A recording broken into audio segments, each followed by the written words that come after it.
Hey guys, back with another video. I'm finna start doing reactions. A lot of extra stuff on the channel.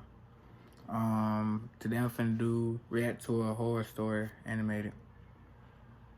I like horror movies,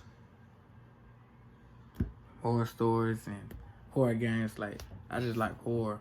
Like this all the only movie I kind of watch is horror movies for real. But finna just start doing a lot of content on my channel. I ain't doing nothing else in the quarantine, so. My way is just try to do YouTube. So shoot, this one is called True Scare Home Invasion Story animated. I'm see who it's by. I'm gonna give everybody a shout out with them. Your widow MJ. But hey, I ain't got the best name video, but if we gonna get into it.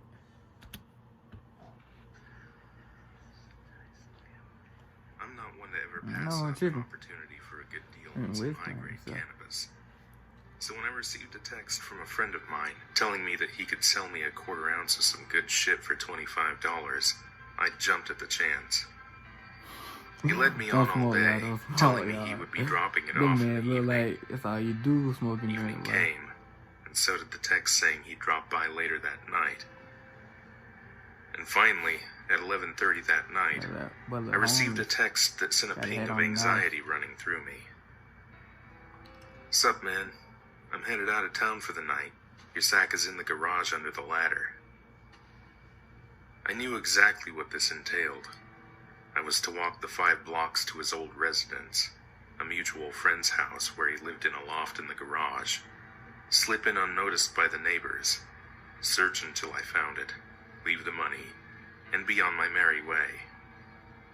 Simple, right? Wrong.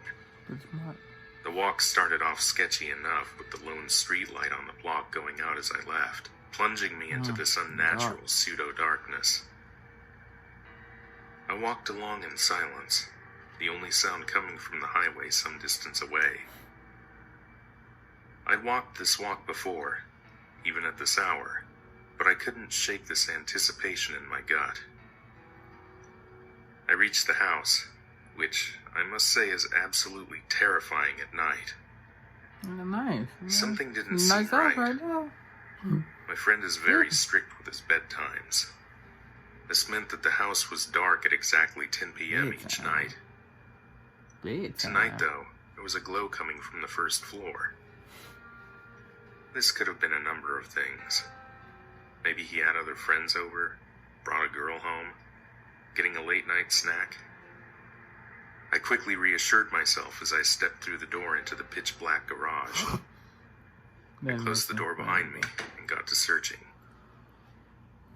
The garage is separated into an upstairs and downstairs to save space.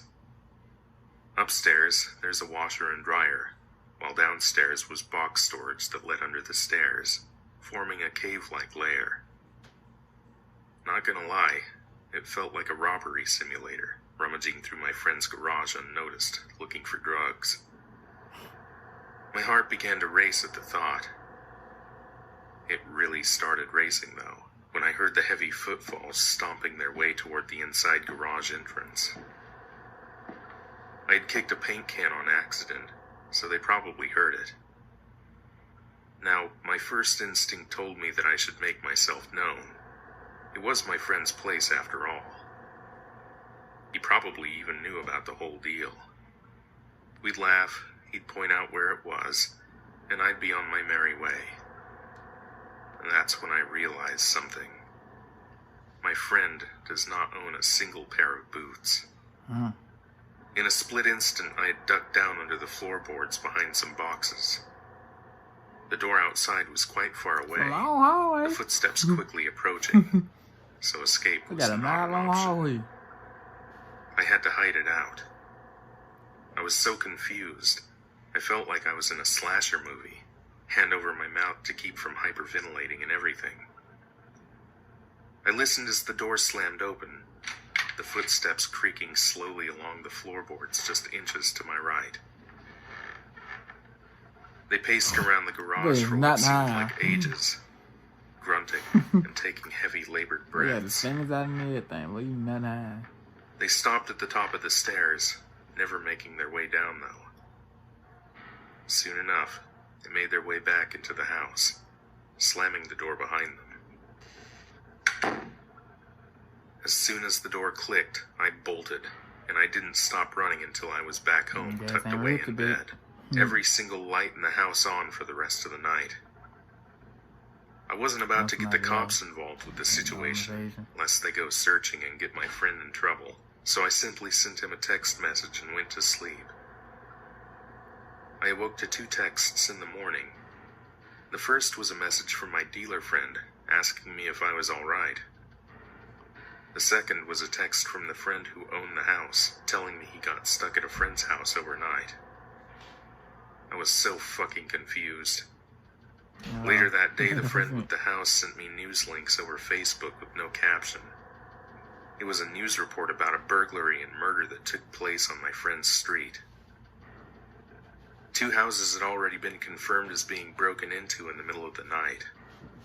The first was the home of an injured veteran.